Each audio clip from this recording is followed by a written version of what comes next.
Have you ever been certain your telephone would ring in the next 10 seconds? Or have you ever walked down a strange street and had the feeling that you knew what lay beyond the unturned corner? Yes? Then you've had a brief encounter with the world of the unknown. You are ready for the actual human experience that follows.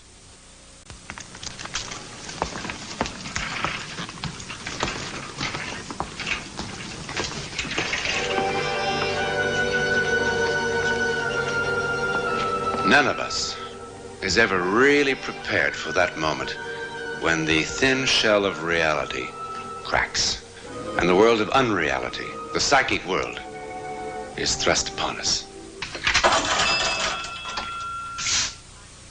Serves me right for patronizing you foreigners. It's a good thing you people keep a close watch on them.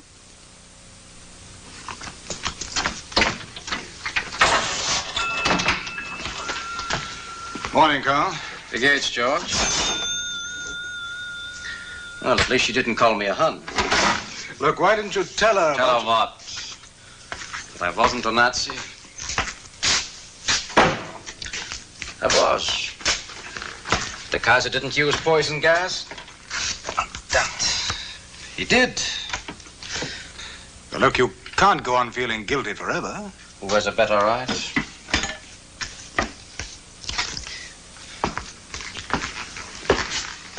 Should have heard Jolly Herr Goering when he pinned the Iron Cross on my flying jacket. He was most complimentary. Don't let my tea drinking deceive you. Where's Lois? At the doctor. Each month she gets bigger, more beautiful. And that bomb is also big and beautiful. Then you heard on the BBC, hmm? You're my BBC. That look on your face. How big is it? It's a 500-pounder, Carl. They found it when they were digging excavations for some new buildings. It's the fuse that has me baffled. Lois would murder you. If you would just look at the fuse, really, it is something that I've never seen in my life before. Look, Carl, please stop looking at me like that, will you? I was there, remember, when you told her once. Never again. Then why did you come? Because I'm frightened.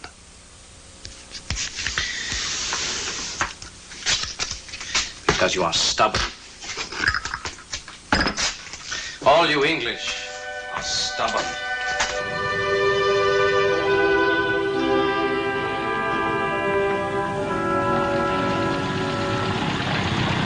First he drops them. Then he dismantles them. Why? On March 7th, 1943, during Karl Bremer's 28th bombing mission over England, his plane was hit by flak, and he was forced to parachute to Earth 7 miles south of London. He was captured by farmers and finally interned in a prisoner of war camp outside the English town of Coventry. It still burns. I can't see 3 houses that haven't been smashed. How long can these fools hold out? Oh, by November it will be finished. November's not a bad month in Leipzig. I've sunbathed in November. At ease. I have a problem. As you can see, the town was pretty badly hit last night. The civil defense can't even begin to cope with it. What a pity. I realize that I can't force officers to help, but... Herr Colonel is correct. There must be 1,000 people out there still buried in that wreckage. Some of them are still alive. Karl, ich wusste immer, dass du eine Schwäche hattest. Sogar wenn wir im Training waren.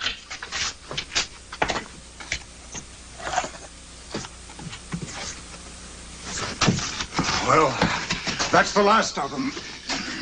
I hope so. Well, we better clear out. One good sneeze and the whole place falls in.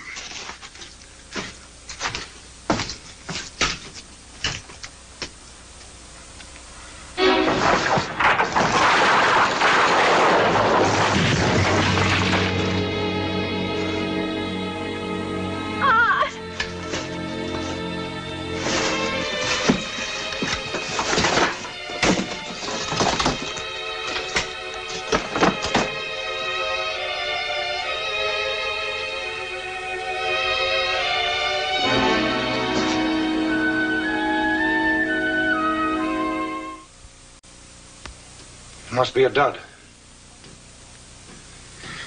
Not for sure. Then why didn't it go off? It could be a Zeitzunder. What's that? A bomb with a delayed action fuse. The Luftwaffe was working on such a bomb. There's a unit of engineers in the next town. We'll send for some sappers. How long? How do I know? It's about 10 miles each way. Could be an hour. Is that our fault? Now, you be brave. Everything will work out. I know that type of bomb. They were starting to give us briefings. I know what to expect. It has a U-15 electrical fuse which doesn't become activated until after the bomb hits the earth. It could go off in 2 weeks. It could go off in 2 minutes. Now, you people drop the bloody things, not me. I studied the bomb for almost a month.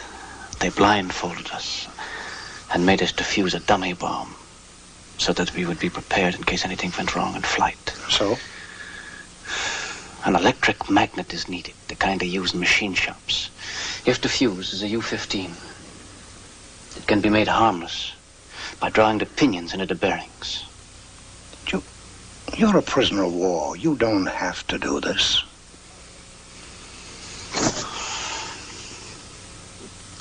If I didn't have to, I wouldn't. You'll have to talk sometime. A bomb is so much prettier when seen from the sky. And when it falls, it's so graceful. Like a trapeze artist in a circus. Spinning, spinning, and spinning. And then when it lands, it's like a lovely golden flower. Isn't it an ugly monster? Have you ever seen anything so repulsive, like a mad dog?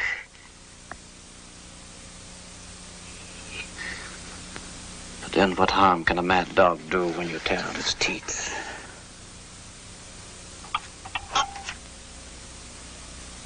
I could spend the rest of my life doing this. Turning every bomb in the world into a piece of junk. Then maybe I wouldn't have to burn in hell after all. Fräulein, if you have a God, and if he loves you, tell him now is the time to prove it.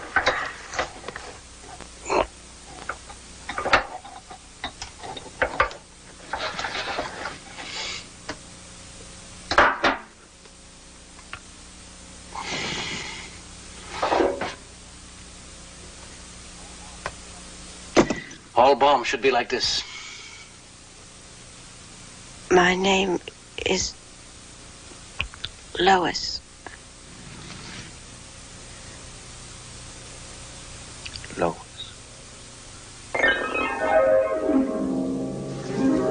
First, he dropped them.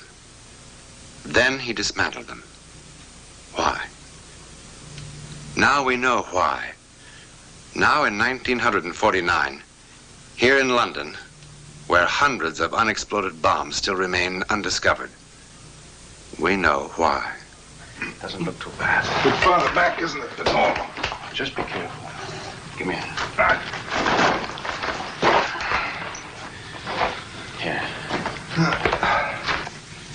Connect your microphone up, Yes. and I'll take the vials back. Good.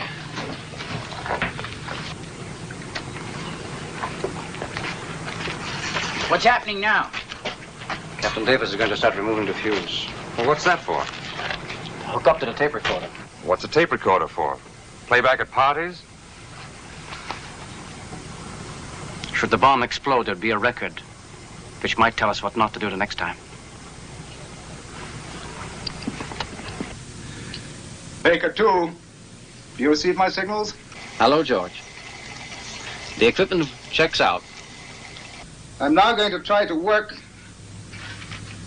on the timer. Easy now. It's coming out.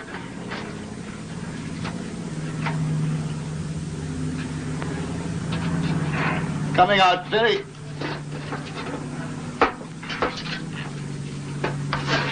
easily.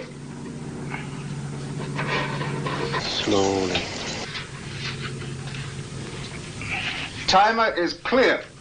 Good, good. I have the fuse. George, was ist?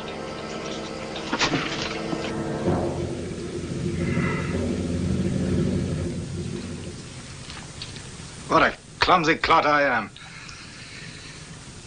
What do you make of that fuse, Carl? Looks like a multiple.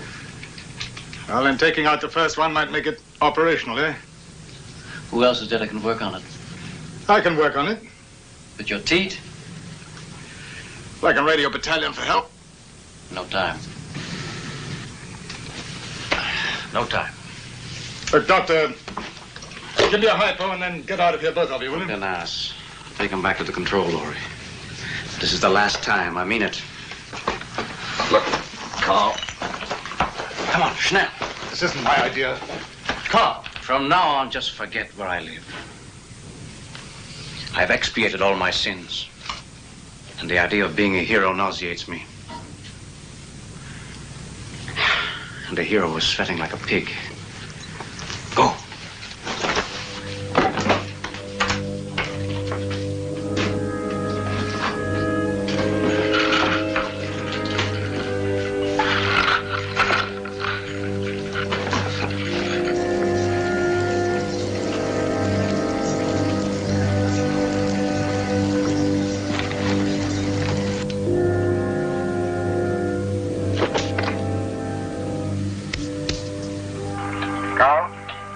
Ready?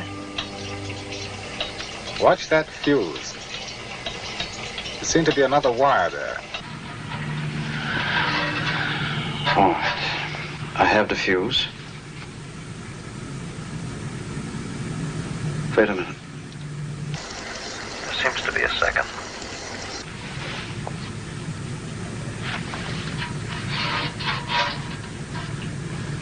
This is ridiculous.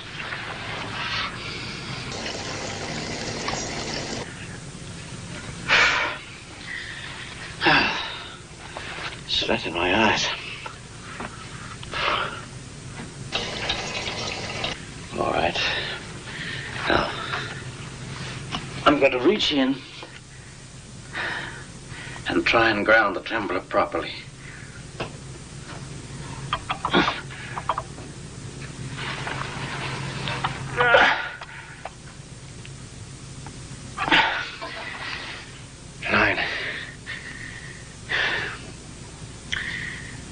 I'm so out of condition. I think I'll rest a moment. Davis. I'm sorry for getting angry at you like that before. But Lois would leave me. I mean it. You know why she went to the doctor today? So that he would talk me out of a ritual which has been observed in our province for only 1,500 years. For as far back as I can remember, every time a baby was born in our village, the father was right there, out walking up and down the village like an idiot. And instead of the doctor slapping the babies behind, the father breathed the first breath into the mouth of the child. Ich übergebe den Geist des Lebens von denen die vor dir fallen. From those who have come before you, I pass on the breath of life. Now, does that sound so barbaric? Yes, it does. If I don't do it, don't ask me why. I would worry about that child his whole life through.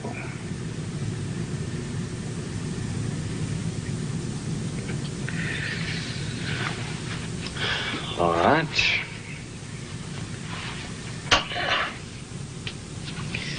Now we try again. Carl? Carl, why is the door locked?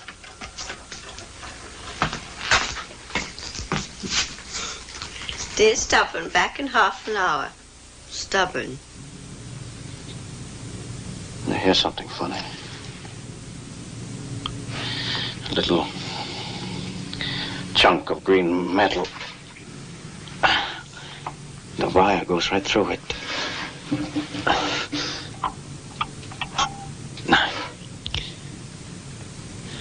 Just some oxidation. A little tug. Be careful, Carl. Now the wire's coming out easily. Easily.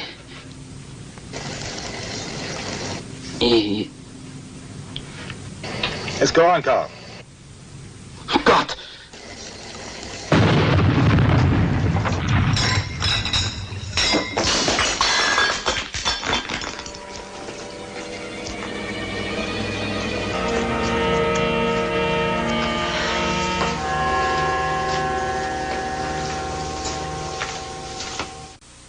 Well, I'm disgusted with you.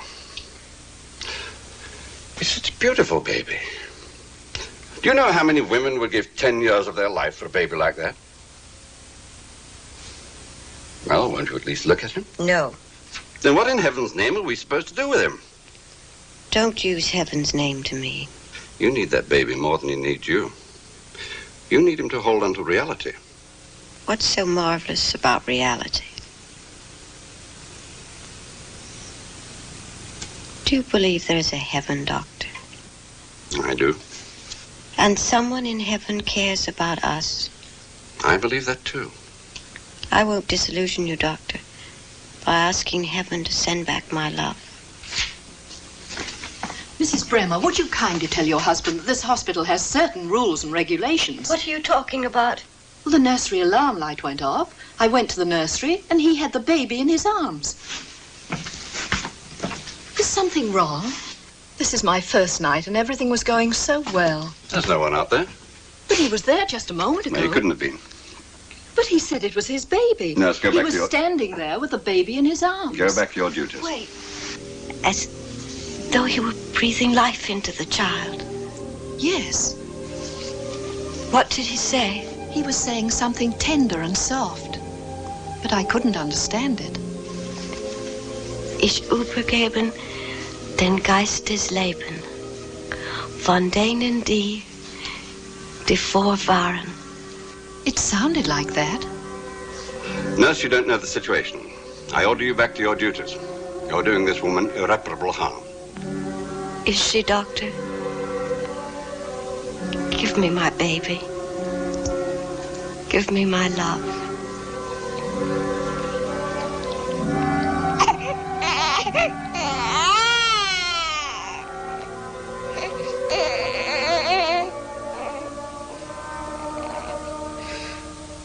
From those who came before you, I pass on the breath of life. 11 years have gone by, and still Nurse O'Brien of London, England, is absolutely certain that Carl Bremer stood in this nursery 5 days after his death, holding his infant son in his arms. The doctor in the case, while convinced of her sincerity, is nonetheless certain that such an occurrence is absolutely impossible. Carl's widow, Lois, who now lives in America, refuses to speculate one way or the other. Though there is about her a certain serenity that impresses everyone she meets. Understandably, the incidents surrounding the act of death have contributed much to the literature of psychic phenomena, all of which strains the credulity of the skeptic. And yet, who knows? Certainly as incredible as any case history from the unknown is the miracle that we can do nothing but accept. Because there it is. There it is. Who in the world, skeptic or believer, could ever begin to explain the phenomenon of life?